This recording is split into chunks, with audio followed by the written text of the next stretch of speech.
បាទជំរាបសួរទៅដល់បងអូនទាំងគ្នាដែរថ្ងៃនេះដែរគឺខ្ញុំមកធ្វើការបង្ហាញពីរបៀប activate ទៅលើ Microsoft Word Excel ដែលវាផុត license ណាអញ្ចឹងនេះខ្ញុំបង្ហាញសិននេះបើសិនជាយើងផុត license វានឹង load អញ្ចឹង load key មកហើយអញ្ចឹងបើសិនជាយើងចុចលើវាចុចអត់ទៅវាចុចអត់ដើរទេវាគៀងតាមហ្នឹងណាមានចឹងខ្ញុំធ្វើការបង្ហាញទៅលើ Word មួយទៀត Word ក៏ចង់ដែរដូចគ្នាបើសិនជាយើងដាច់ license ទាំង Word ទាំង Excel និយាយរួមទៅឲ្យតែ Microsoft គឺវាទាមទារជា activate អូខេចឹងនៅខាងលើនេះគឺយើងមិនអាចស្រេចជាបានទេហើយយើងដាក់វាយអក្សរវាយអីក៏វាយអត់ទៅដែរហ្នឹងហើយហ្នឹងយើងផុត license ចឹងដើម្បីយើងធ្វើការក្រេបទៅលើ license យើងត្រូវមានជា file មួយនេះ file នៅលើ desktop ខ្ញុំដែលខ្ញុំបង្ហាញយើងត្រូវមាន file ហ្នឹងដើម្បីធ្វើការ create វាអញ្ចឹងបន្ទាប់ពីយើងធ្វើការ create នេះយើងធ្វើការ division extract វាមួយ file មួយសិនយើងចុចពីថា OK មកអូខេយើងបាន file នេះមួយហើយដើម្បីធ្វើការ create វា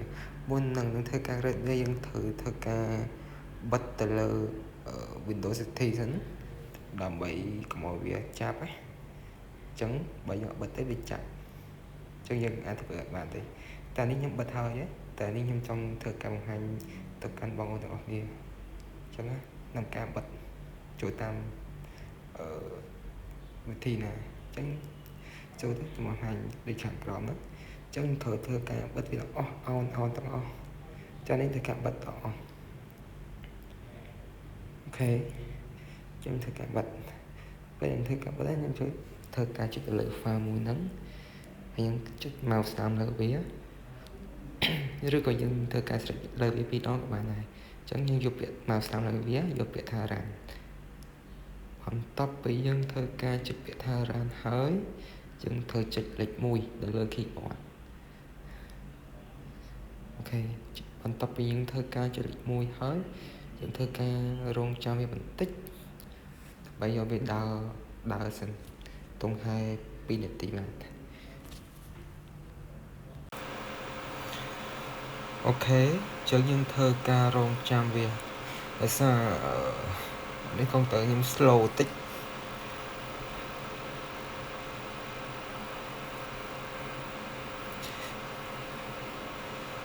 ចឹងធ្វើការរងចាំវាទង់ហែ71នាទីទៅ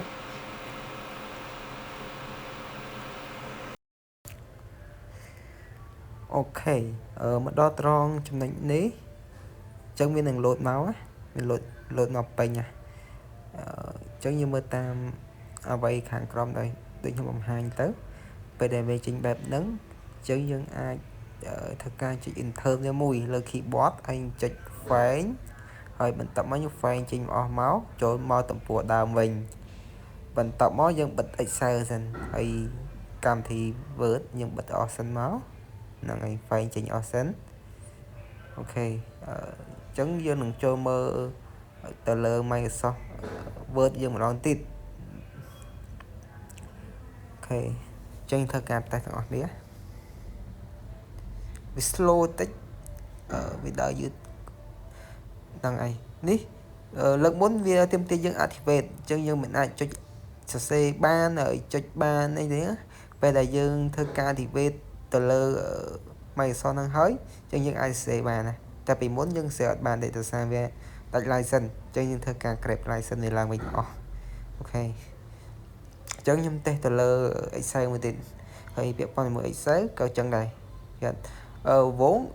ពេលដែលយើងចុចទៅពេលមុននឹងយើងធ្វើការតាន់ activate វាទាមទារ key ទាមទារអីចឹងឥឡូវយើង activate ទេវាអត់មាន load អីទាមទារ key ទីទេហើយចំពោះ Excel យើងចុចបានអូខេ